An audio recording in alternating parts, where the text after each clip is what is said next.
Well, okay. All So, right. hey, what do you Hey, know? Are we on TV? No, we're on the internet. We're not on TV.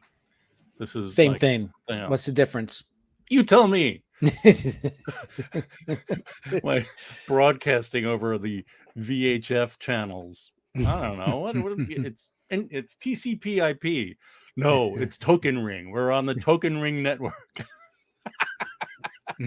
Token ring. Come on, you remember Token Ring? I No, don't know if I do. it was before TCP/IP and Ethernet. Oh, It was Token okay. Ring. All right. We've got Lantern Zone on YouTube. How's it Hey, going? Lantern. Deep House Gent, good to see you. All right. On YouTube and BMC Comics on YouTube. Hello, hello.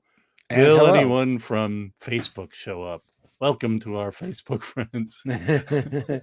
and Twitch. We had our pal Mike show up from Twitch last week, our fellow board member.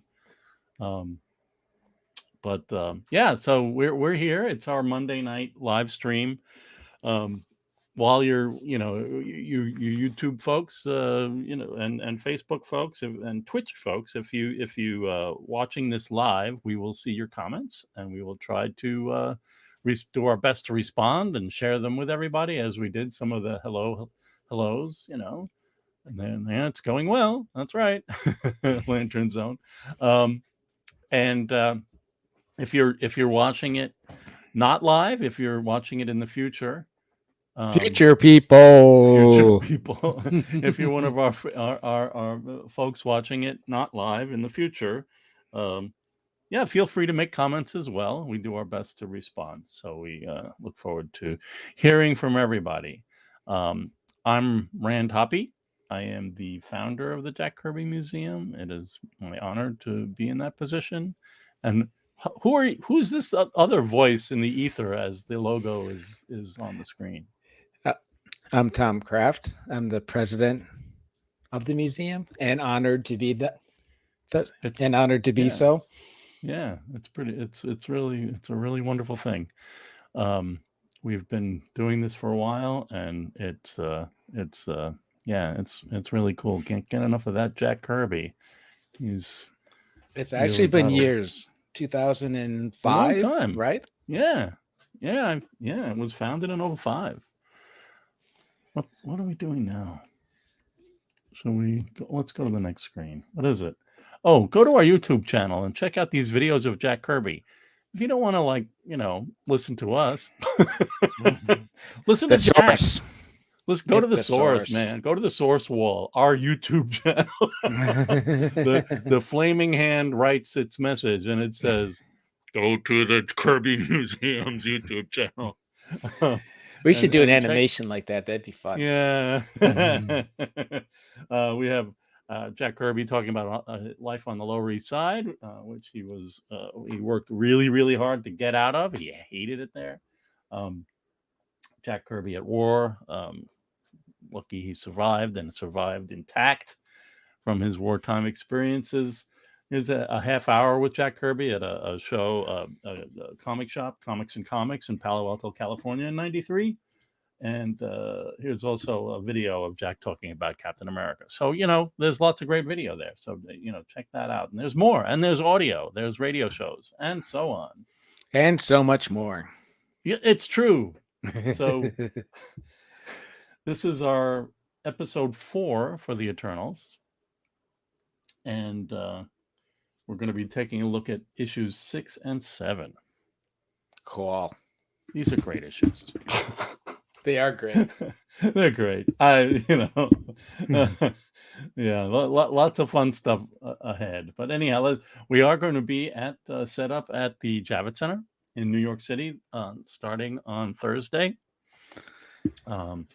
Selling pins, postcards, New York prints. Comic Con 2023. Yes, it's true. Wait a minute. Did Father Zuras have 10 commandments? I think he just had 10 spoken words. But, then there's the Unimind. We haven't gotten to the Unimind yet, Deep House Gent. What? What is the Unimind? We don't know. So Tom will be over at a different booth with the scanner over at the Nostalgic Investments booth and Booth scanning original art. 4040. 4040. So check us out. We're for something. You're for something. 45 something. It's on the. It was on the screen there. Hang on. 4539. So if you're at New York Comic Con, come and visit, and it should be a lot of fun. It's always great to hang out and talk about Jack Kirby with people at cons. We are raising money for our collections website. We have a lot of work to do, and it cannot be done by us or volunteers. So we're raising money to hire professionals to help us. And this is a beautiful postcard that Tom designed with our information about the collections website. And here's some more. And you can. We're looking to raise $20,000. You can go to kirbym.us/e/call. Or scan the QR code. Or look at that. There's a QR code right on your screen. You can text Kirby Collect to 44321, and it'll take you to the page that'll tell you more about what we're up to. You can see some comps down below from what we're working on. It's a full catalog raisonné and reference to everything that we have in our digital archive. So we're really looking forward to doing more with that. Okay, so what's next? And if you're on YouTube right now, not only, I mean, everybody can do the URL to the kirbym.us or texting, but if you're on YouTube right now, there is a super chat feature where if you see the in the chat, there's a dollar icon over there, and you can click on that and donate to the museum, because that's what we are, a 501c3 nonprofit, and we it's folks like you out there that help us pay for what we do. So we are all volunteers here. So we really welcome your support. Thank you. What else? Okay, so now last week we were talking about the idea that Jack had his title pages. He had the words chapter 1, 2, and 3. You ready, Tom? Let's go on screen and say hi to people. Hey, everybody! It's us. We're wearing the same shirt. So, yeah. Only my shirt has been like through the wash about 1 million times, and Rand's look like it's brand new. Look how bright it is. Oh, so don't go buy my shirt. It's boring. His is great. So yeah, we were talking about the idea of the return of the gods versus the Eternals, and that his chapter first pages were had we don't have Xeroxes for this one, and this Day of the Gods here is a big paste up, and we don't have pencils of this, and we have a paste up here, but you can see up here it says Return of the Gods. So it's that was what the original title of the series was, and we went into a lot more in depth about this in our first episode about the Eternals. But since we were talking about it last week, so in particular, like this original art here, what's up with this big circle of white? Yeah, it's suspicious. It's suspicious, and then you can see this where it's like this pencil photocopy where it up at the top it says Return of the Gods 2, page 1, and it's been it's there with no indication. There's a circle. There is a circle in pencil, and it says the Return of the Gods. So this is before it was tagged as the Eternals, but we have this other page that doesn't have any text on it at all. It's a photocopy of the same art, at different stages, right? So this is before, the Return of the Gods, 2, 1, Witness Now, What May Happen Soon. That's all that hasn't been put on there. The circle isn't indicated. Actually, some art has been erased in order to put this indicia. So it was kind of like something that was an internal splash that turned into a first page, an initial splash, I guess. So it's all very curious. And then you can see these photo copies of pencils from issue 2 and issue 3, where he's just calling it gods, like his pencil is calling it gods, but it is issue 2 and issue 3. You can't really, and actually the issue 2 has a page number 7 on it, which issue 3 doesn't have a little box. So it's all a little curious, because when you get to issue 3, it's chapter 3, The Devil in New York. So we were curious about whether issues 1 and 2 might have been originally drawn as a giant, right, Tom? Yeah, but it would be also 3, right? Because this could be chapter 3. Yeah, could be. Yep. So yeah, we were wondering if it was like a, like a tabloid or just like a 3-part book, basically. Yeah. And then after that, then, maybe he found out that maybe issue 4 was going to be the same, but by the time you get to issue 4, as you can see, it's called The Eternals, and then he puts in parentheses gods. Yeah, so it's something, he there was the work on the 3 issues, and he was still kind of calling it gods or Return of the Gods or whatever, and then it kind of made that move and in pencil form to The Eternals. It could be just that I can't think of a time that he ever would have called a whole issue a chapter. Can you? It's an innovation. Yeah, but he was he used chapter dividers a lot, especially in Commandy and other at DC. Yep. And it's interesting that he might have brought it to Marvel, and then maybe something happened and they said, no, we don't do chapters. Right. Yep. So anyhow, so there's the splash to issue 5, which this stuff was all erased. It was he probably had the word Olympus in there, and it was erased and turned into Olympia because they changed it. And Jeff Santala, I think on YouTube in the comments, mentioned last episode that that pencil doesn't really look like Jack, and even the inked lettering, the display logo of Olympia doesn't really look like anything that Mike Royer did. So that might have been changed after the fact. I don't know. It's curious, right? Yeah. Mystery.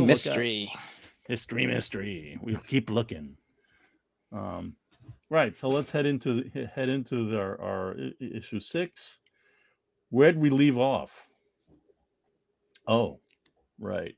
The Pentagon. Yeah, they're serious. They just saw the photos.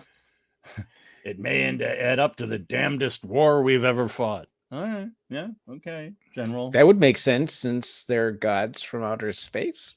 Yeah. Celestials. Never did that. Yeah. No. Okay. All right. So. It's a great cover. I like how close up they are. Yeah. Yeah, it's fun. Lots of energy. Perspective.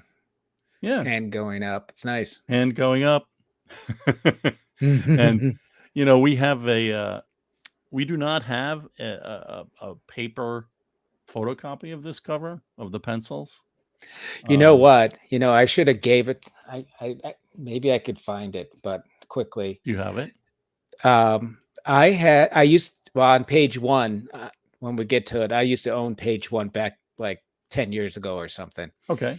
And if you go to page 1, if you're ready. I'm not ready yet because I'm not. Okay. I'm still talking about the cover.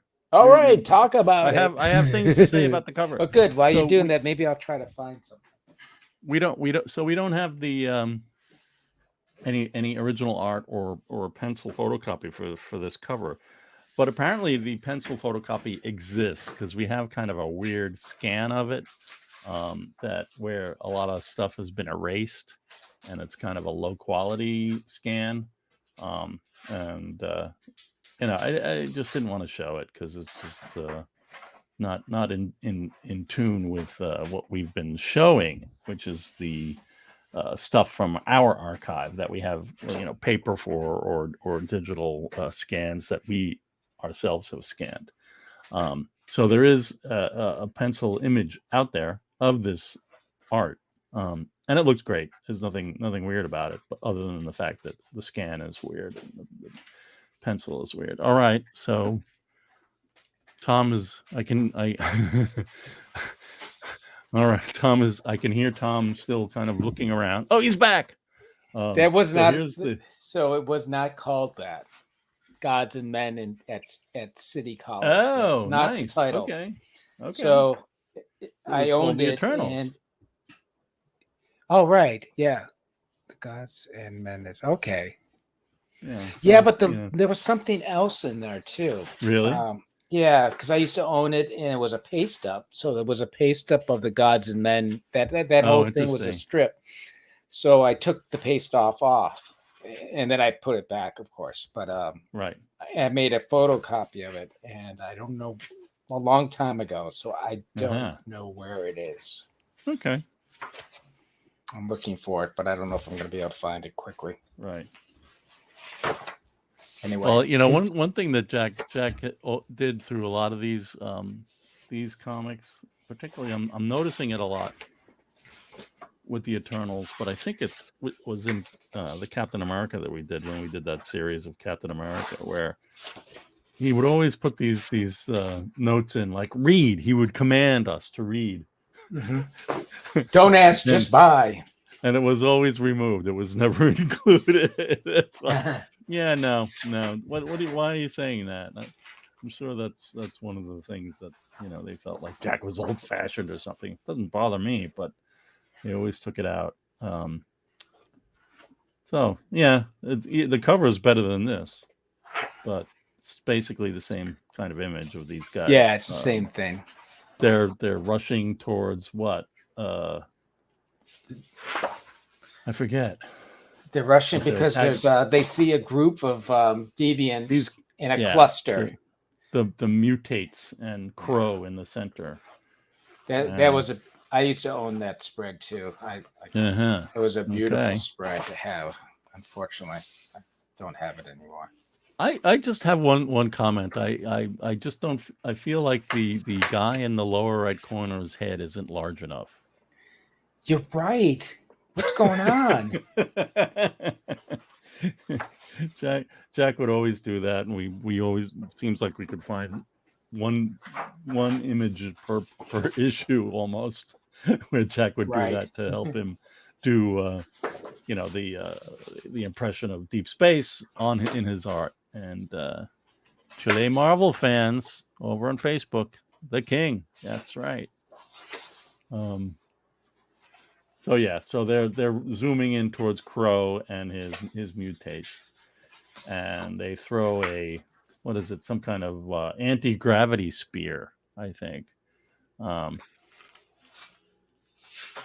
the mutates go flying, and now Crow is like, well, he's all by himself, and he's surrounded by the cops. So very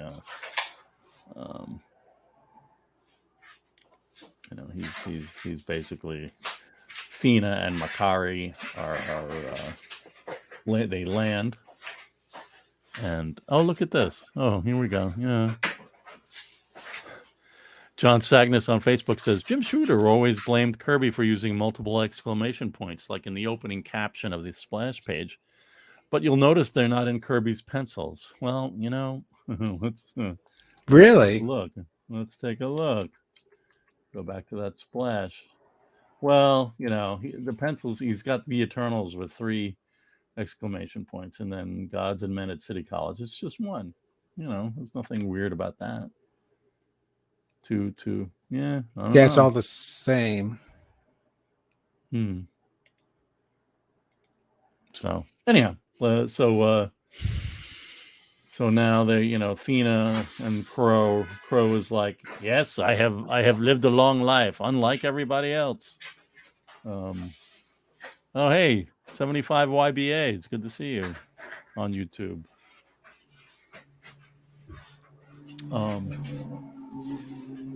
Because generally Eternals live a really long life, and Deviants don't. And apparently Crow is different. What's that? Different. Eternals don't die, period. Yeah, but apparently they live forever. That's right. Oh, so then they talk about him doing the devil thing, and it seems that he feels like he's accomplished his mission, right? So Crow gives her, Athena gives her a kind of like a truce to come and to come to release the others, basically. Right. But there's some kind of romance between the two of them. They never really they allude to it a couple times. We'll find out about that. There's more to come. That's not in this issue yet. That's a spoiler, but man. You could tell right there that there's some there's you could something tell going right on. there something's happening. All right. YBA says they'd paint their apartment in Kirby Crackle if they could. All right, so we're back with Cersei and oh my gosh, what's her name? Margot Damien, yeah. And if you remember in the last issue, they had just been abducted by the Deviants. Right. And so the mutates are pointing at, I guess these are Deviants, pointing at the gun at Margot and working off of how the Eternals are honor bound to protect their people who are under their watch. They have a code of honor. Code of honor, yes. So Cersei here, like, pinches the Deviant's nose, and the only other time I know that ever happened was when Darkseid pinched Big Bear's nose. That is correct. And the Forever People. It's great to see Jack including more nose pinching in his story. It adds suspense. It's storytelling. It's funny. It's weird. It's indication. It's a power trip, man. Pinched my nose. Who's in control? All right, so he points his gun, his rifle, or somebody is, and then she turns it into rubber. Yes, because Ciri taunts them, basically. Charming little trigger man. Yeah, she's definitely taunting them. So Richard Kolkman from the Kirby Checklist points out that Jack drew this story about the about the Human Torch back in Strange Tales number 109. I think it's 1966. Look, it's Cersei. So he probably did other stories about Cersei. I don't really know. Where does it say that? What other right here. Right here. Second line. Oh, with a C, that's why. Okay. Yeah. Well, that's the standard English spelling of Cersei that Jack manipulated with the S. Anyhow, so kind of fun. So Cersei's prank succeeds in shaking them up, the Deviant guards. Okay. And then what happened? Oh, she turns his...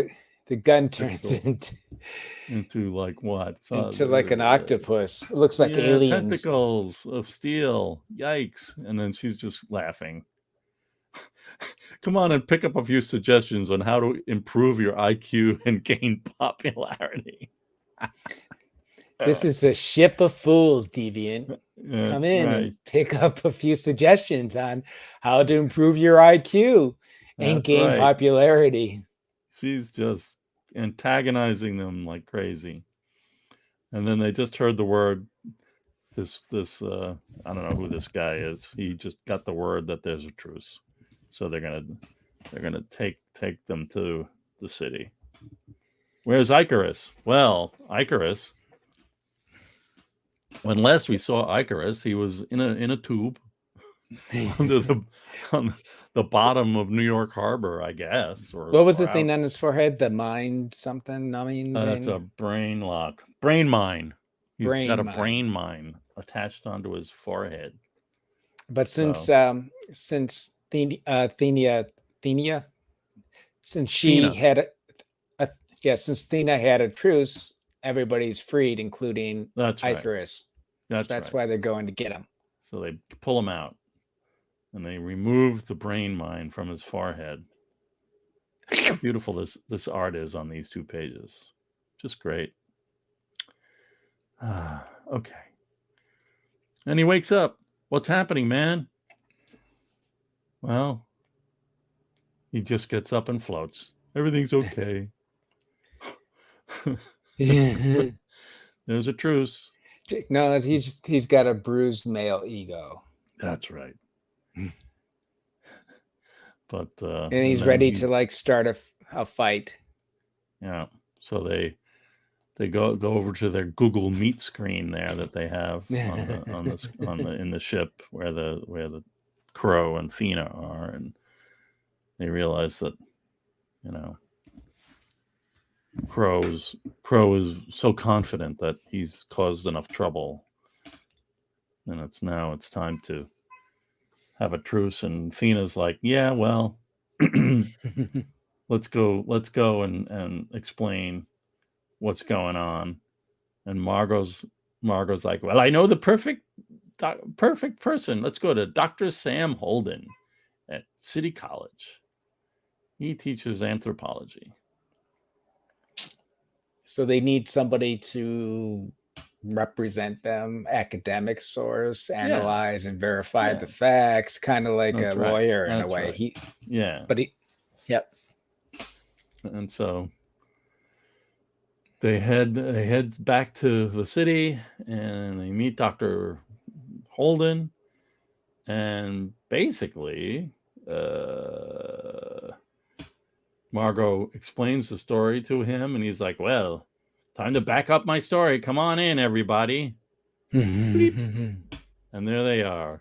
Ta-da!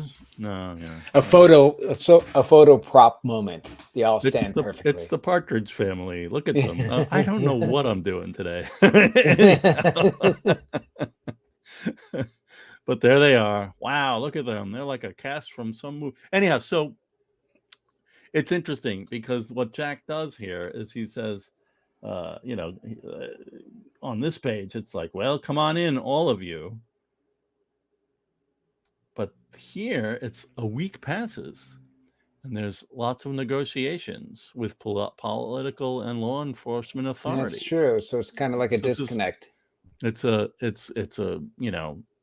time shift between there from Margot introducing them to Dr. Holden, and then them presenting at City College. It's not like, she's just explained everything, and then suddenly they're going to have this conference. It's been a week. So who came in?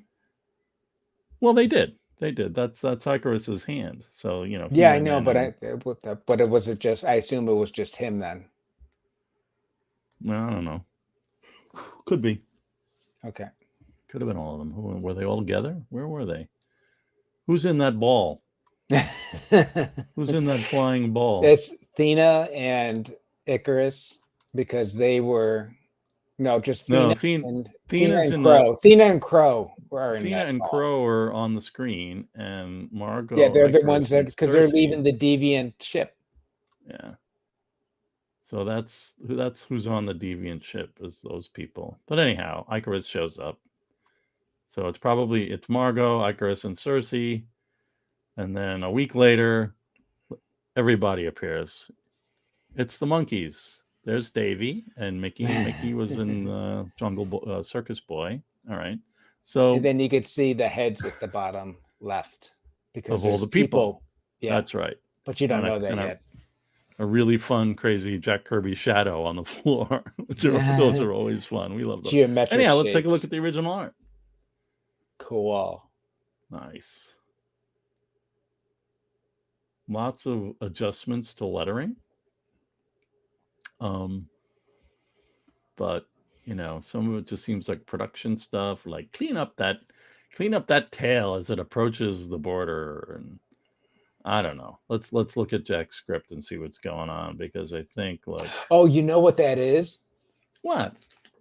Mike always had the open tails to he would the do the open balloons. thing. So Okay. he did that all through DC. So they're indicating Yeah, there okay. that you have to close them. I gotcha.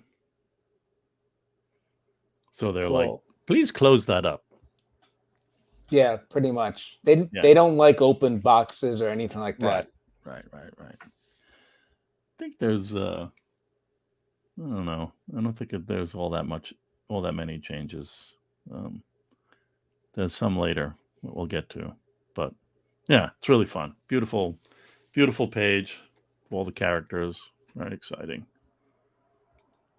So then what? Oh my gosh, the entire student body is Swift incoming. Look at them. They're all the guy with horns, man. What's happening? Oh my gosh. Hey, these are the ones who tried to burn down the city. Okay. Last week. Yeah. Last week. So then the professor is like, Dr. Holden is like, well, no, let's have these two come up and speak. Look at us. Here we are, the three divergent species of man. So I have a question.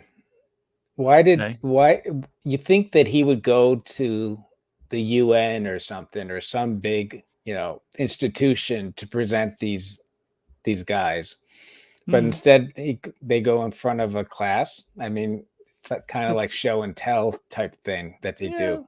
I mean, it was Margot's best contact, I guess, and I don't know. I mean, City College is kind of a cool place, but yeah, I get it. I don't know. I guess that would have been more cliche as if they went in front of like the leaders kind of thing. Yeah. So John Sagnus on Facebook says, Sam Holden, another great Kirby supporting character who helped add an extra dimension to the series. That's true. Thanks. Yeah, he's Mr. Conservative. Yeah. And then it's like, well, what do you mean? We once ruled the world, says Crow.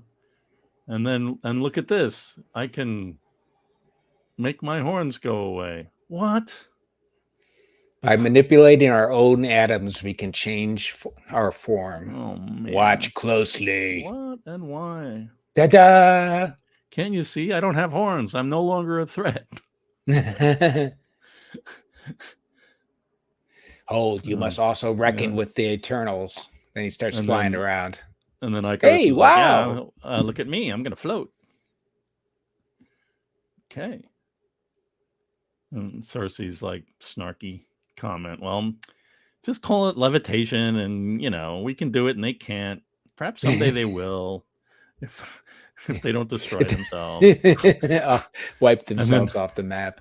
And this guy shows up, Arnold Radish. Who is Arnold Radish? I would like to know. But anyhow, he's a radish. He's like Arnold Radish. Okay, it's cheap gimmickry. All right. Well, they all push back, and then Cersei does like a hand point thing, and bloop, gives him the head of the thing. And this lovely lady to the left says, "This is a freak out." Look at Arnold. Arnold, man. What's happening? I look like the guy in the Fantastic Four, that thing. Yeah, okay. Don't go on, touch it, Arnold. See if that's for real. And then she turns him back.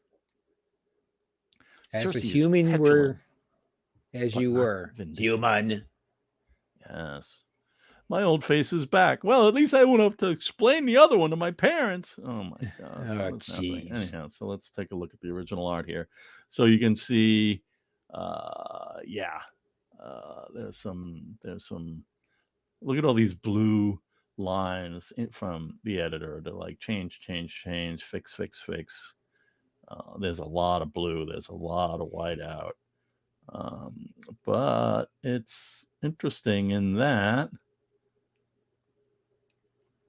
the line here in this panel and the third panel here, it says he's become a second-rate thing instead of he's become a second-rate Ben Grimm.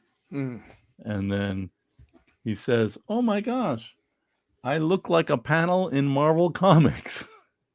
And they changed it. "I look like that guy in the Fantastic Four." Yeah. The Thing. Anyhow, not completely necessary, really, but it is what it is. Right. It's kind of interesting. Yeah. Okay, if our three, there's some weird stuff going on with the script, but once our three species can face each other, then we can confront the space gods. Okay. Good luck with that. Yeah. And then we're back to the Andes. Yeah, we don't have a lot of original art from this issue, but the pencil photocopies are, I think we had full issues for both of these stories, so it's kind of a fun thing. YBA on YouTube, thanks for commenting about that. So we're back in the Andes, and these people are walking, and it's like, they're agents. They're agents, and they're outside the dome in the Indies. Oh my gosh. Andes. What's going to happen? It's Stevenson. Okay, Stevenson, what are you up to? The interior is a mystery. And then... Hey, I think I spotted movement, but I lost it. Look up there. And then, look, it's one of the... It's Gamenon. Look at him. He's an awesome sight to behold. Hold to your face fire. him is frightening. To escape him is impossible. Okay. And then... bloop. Gone. Who is it? Stevenson and his men. I think there's two, right? Yeah, there's three of them. They're men, and it's shield to Group 1. Come in, Group 1. Report. Next issue, the coming of the fourth host. All right. Okay, that's fun. I tried to make a progressive dinner joke last week, but it didn't play. Did you ever go to a progressive dinner, Tom? No. Do you know what a progressive dinner is? No. It's a dinner where one home would do the appetizers, and then another home would do the salad, and then another home would do the entree, and then another home would do dessert. And yeah, I've done that before, but I didn't call it a progressive dinner. dinner. Call it a progressive dinner? Oh, all right. So the fourth host, are they serving dessert or the entree? Anyhow, what a beautiful cover that is. Yep. Love it. Yeah. Yeah. You can't escape. Come back. That's right. And there's the original art. Very nice. And and you can see the glue stains. We'll get for to that. The word bubble and the bottom tail part of it. Yeah, that's right. And there's a beautiful photocopy of the pencil. Just great. What a great cover. It is. 2 great covers this week. I like the slight tilt and then the perspective. Yeah. It's really cool. And then his arm is forcing to look back up again.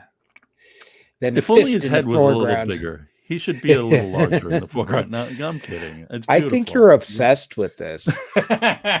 I'm always looking. I'm always looking for the running gag. You know, you judge all Kirby art based on the head in the corner. No, I don't. Just for the show, to try to make it entertaining. I don't know. I'll try. But anyhow, we do have scans of. We did scan the things that fell off. So whenever we scanned it, these things were loose. So yeah, so we have a record of everything we could possibly, and that's part of art scanning and archiving for the museum. That's right. So I love when the when Jack ends up getting his he puts his titles at the top. You know, it's just cool to see. Edited, written, and drawn by Jack Kirby. This was presented by Stan, but Jack did everything except Mike. Mike inked and enjoyed. And lettered at the bottom with the colorist Glynis Sween. I love his lettering though for the fourth host. It's really the bloopy, bloopy fun. Inspired by the Filipinos, right? Remember he showed us some of that? Where he's like, look at this. Yeah. It's great. Just beautiful. I was always a fan of this stuff too. So here we are. Oh boy. Who is this guy? I don't even know. Do we end up finding out who it is?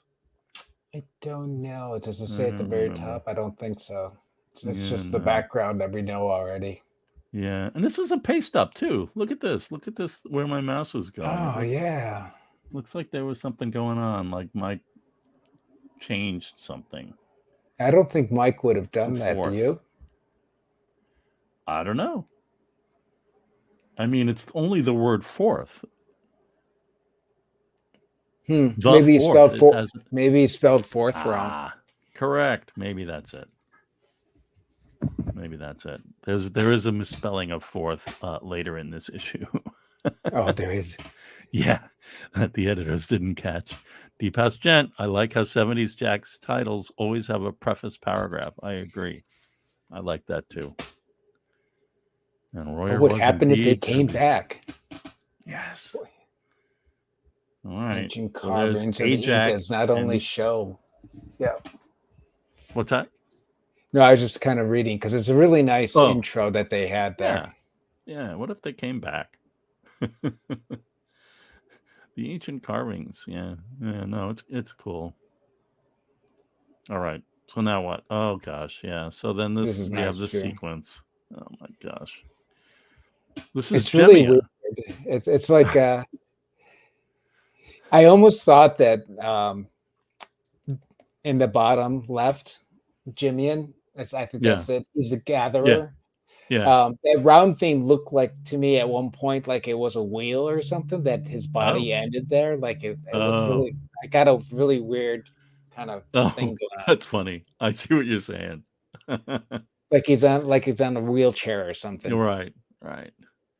So Gamenon is the flying guy handing off. He's the gatherer and returns things to Gemina, the analyzer.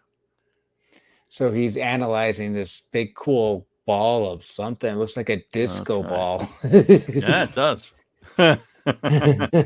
Part disco ball, part atomic model, molecular model. But anyhow, there's Ajax and Dr. Damien and Ajax's team on the ziggurat there. Oh boy, look at this. Let's just keep looking. You did a nice job with these with restoring the photocopies because I know what they look like. Some of them are bad. Right. Yeah. It's the photocopies that Jack produced at home. I mean, they were just more for a record for recording purposes. It wasn't like art purposes. So they're definitely various quality, and sometimes they're very pale. Very washed out. Anyhow. Yeah, faded. Yeah. Faded. Yeah. So they're under the dome. And the shenanigans is happening it's the ball of capsules. Look sharply at the ball of capsules at the end of the rod. Yeah. They're the stored atoms of living organisms. What? He's been gathering samples. Spitting. Yeah, they're like spitting in the tube or, getting DNA samples or living organisms. So, yeah, Gamenon. Oh, I see where you say Gamenon's wheels to face the onlookers. And he's actually offering a capsule to Ajax. Never question or refuse a celestial. Accept them as you would the whimsies of fate. Man, look at that. So just to mention, all these things that these wonderful things you're seeing are part of our archive. It's true. And that's the stuff we've been scanning since 2006. Yep. And we're hoping to, raise the money. We're raising the money to hire professionals to help us turn it into an amazing website. But you'll hear more about that later. You will. I can't stop talking about it. Besides the postcard that you saw. Yeah, that's right. There's even more coming. So yeah, so Ajax takes the capsule, and then he knows what to do with it. He does. He puts it down and he pushes a button. And they close. Stand by, doctor. Watch out. It's going to turn into individuals. And what do you know? Fwam. It's Stevenson, Tyler, and Parks. Those are the ones from the end of the last issue that disappeared. Yes, he put them in a life capsule, and now they're under the dome with Ajax and Dr. Damien. All right, so no, like what? All right, he's a professor, a man, a professor type, if ever I saw one. Yes, it's me, Kingston University. Okay. For an old man, he's very muscular. He's wow. He's got some guns there. Holy moly.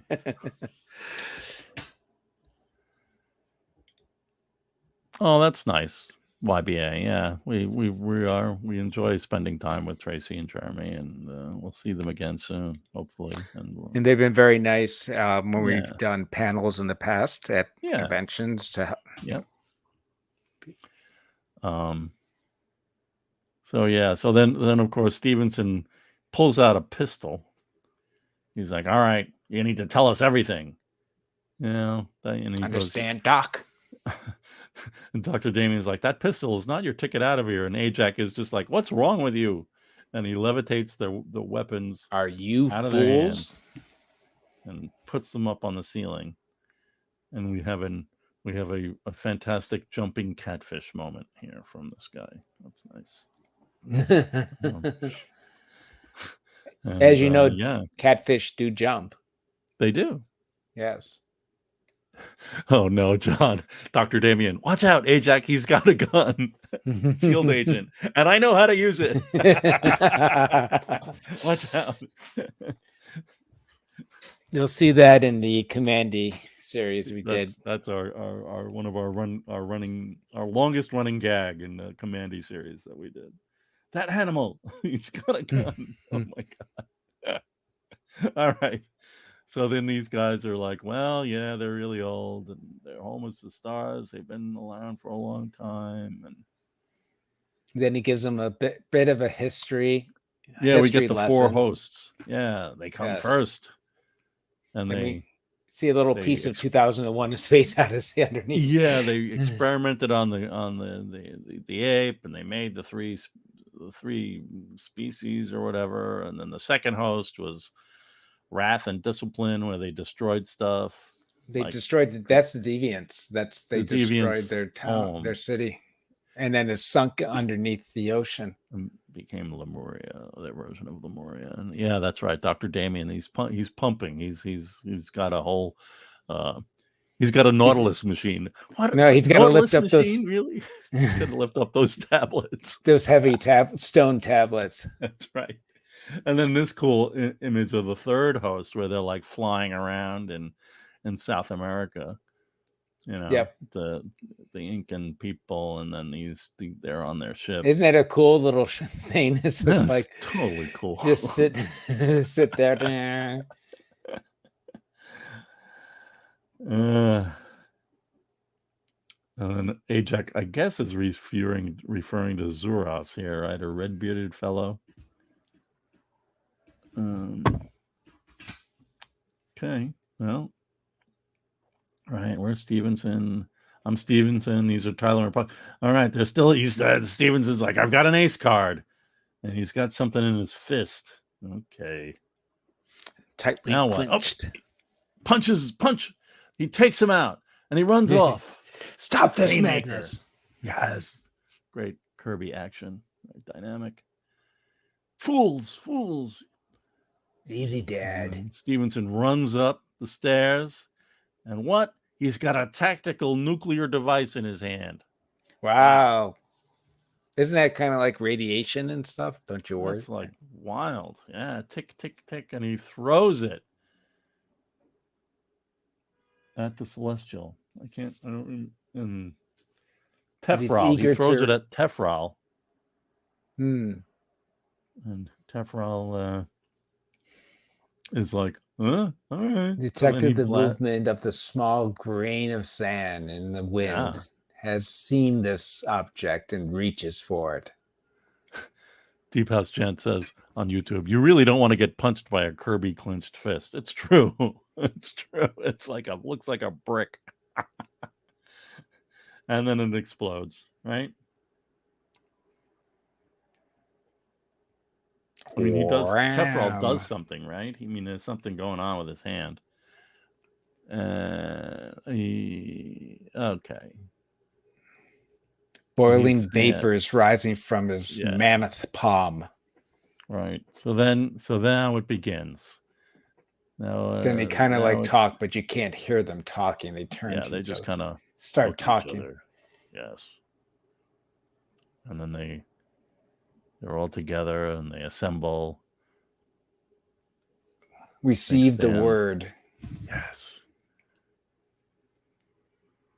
And it's the day of Alpha. That's the first time I think he mentions that. Mm-hmm. Alpha meaning the beginning. So it's the day of the beginning. Yeah. And so here's some beautiful pencil page for this story. Mm-hmm. Right. All these different Celestials are just amazing. Oh, I have it swapped. So there's original art. Usually I put the original art second. You do, don't you?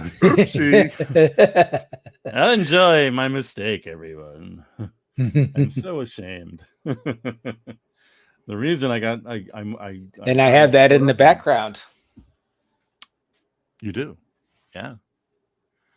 Let's bring us up. See, there we are. I have the Friends, the cast of Friends here, and you have those guys, so that's fun.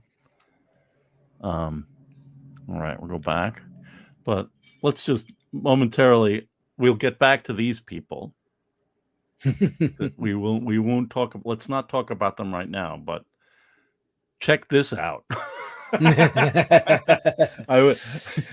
They appeared in front of our booth at the last Javits New York Comic Con that we set up at, which was 2 years ago, and I tried to get them to replicate that panel. I didn't have the right angle, but I was like, being an art director is very funny, and this is the best I could get. So anyhow, look at that. Isn't that great? Anyhow, all right, let's move on. So then above the earth, what happens? There's a ship. His word will be set the task in motion. It will be his word that will end it. And what? It. So end Alpha Day. Yeah. So it's the start of Alpha Day.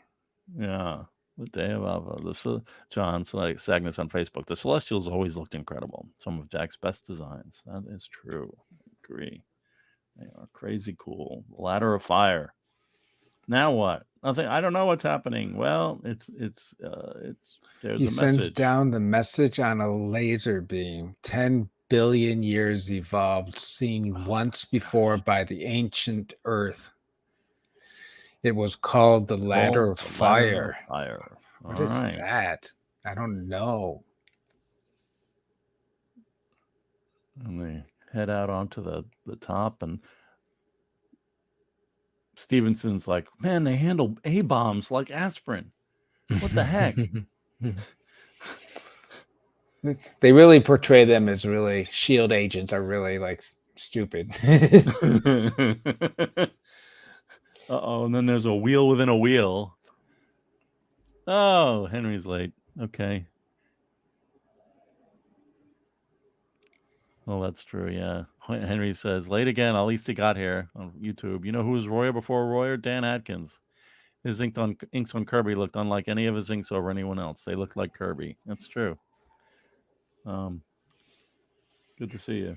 All right, so these guys get blasted by the wheel within a wheel. There's a ladder of fire, then a wheel within a wheel. Now what?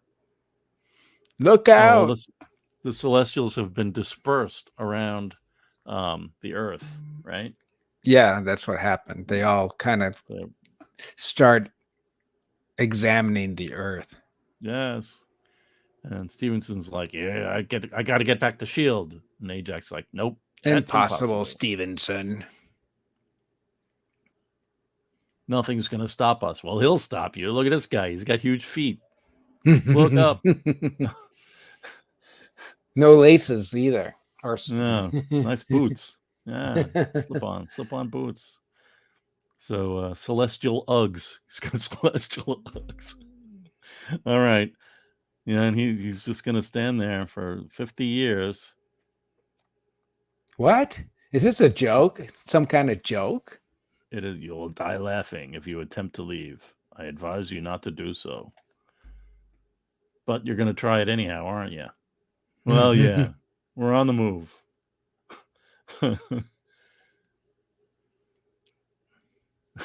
Dr. Damien's like, the gods are predictable, you know.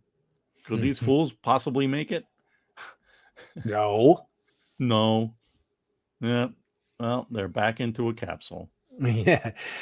Well, at least they won't age in the next 50 years, so they get 50 more years to their lifespan. Oh, yeah, Arishem, there he is. That's awesome. Incredible. My favorite, one of my favorite splashes. There's the formula on his hand. You should read some of this, Rand. That is scary. All right. The final stage of an experiment carried out by the Celestials among the countless stars on countless worlds like Earth in the fond hope of generating what the Celestials term as Alpha Day. But endless time has produced endless failure. Arishem stands ready to do what he has always done. He's a planet killer.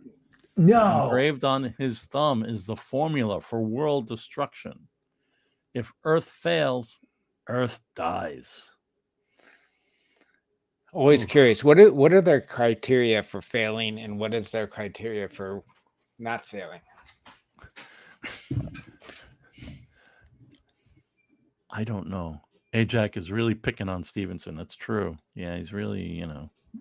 And Henry's got the windmills of your mind, the spiral, circle in a spiral, like a wheel within a wheel, never ending a beginning, ever spinning reel, as the images unwind, like the circles that you find in the windmills of your mind. Still no ladder of fire, though. But it was, I was thinking the same thing. So that's fun. Read what John said. John Sagnas. He Yeah, no, I agree. You're right. The ladder of fire was probably a reference to Jacob's ladder from the Old Testament. Yeah. I agree with that. Yeah. Yep. Henry also says, yeah, this should have been the Eternals movie. It's true. Yeah, it's true.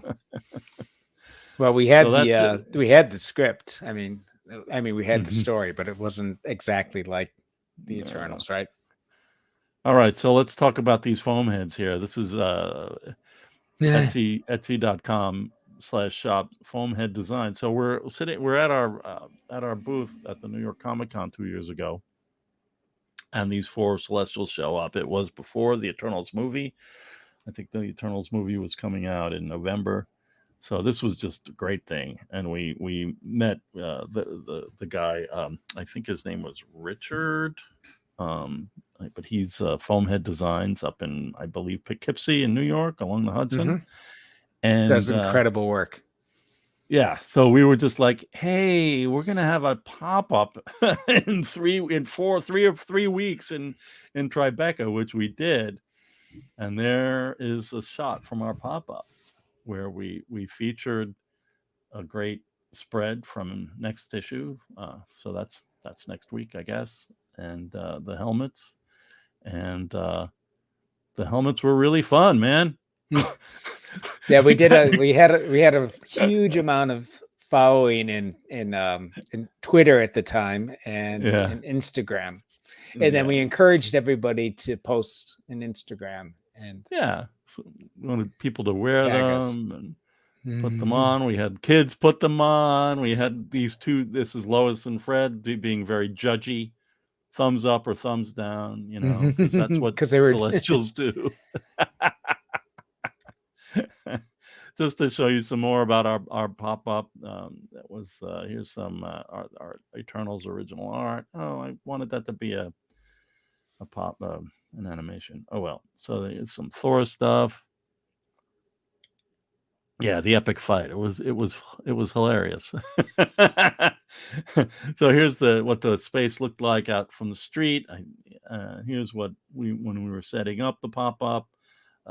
We actually did a movie that I'm in the process of editing at some point. Oh yeah, that's right. We'd like to get it up on YouTube. Sure.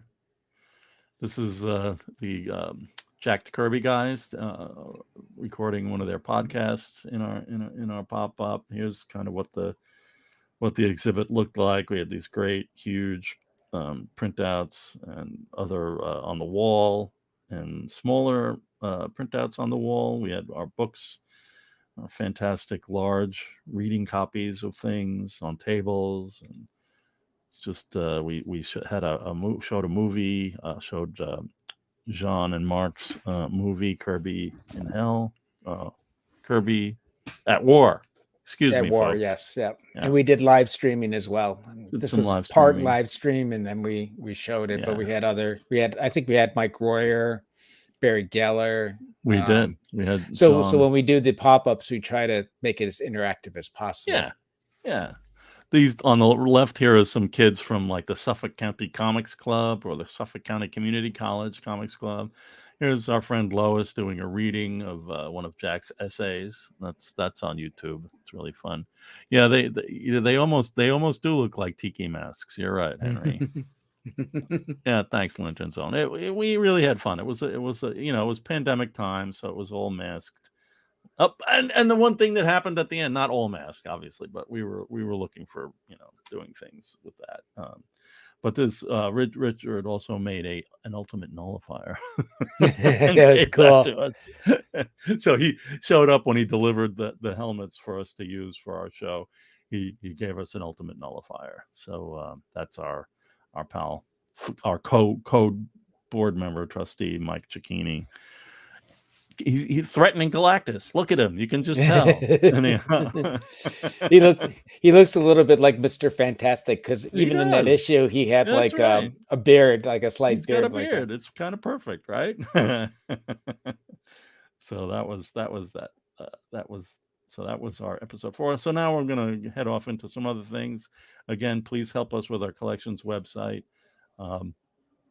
We're still at around $2,500.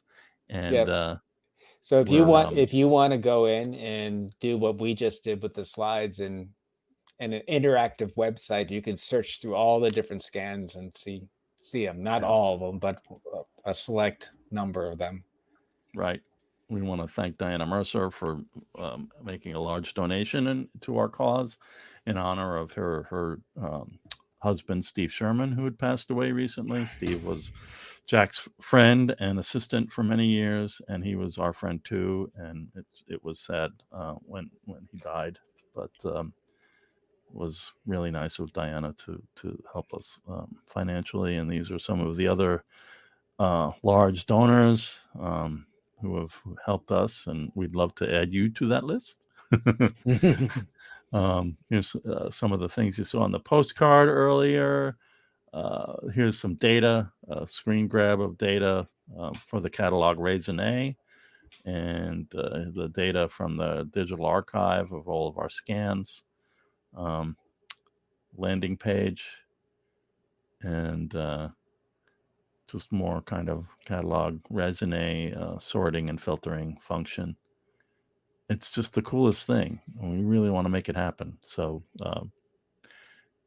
just think of us in your end of year giving planning, because I know the last few months of the year is when people start donating to nonprofits. So if you'd keep us in mind, we'd really appreciate that.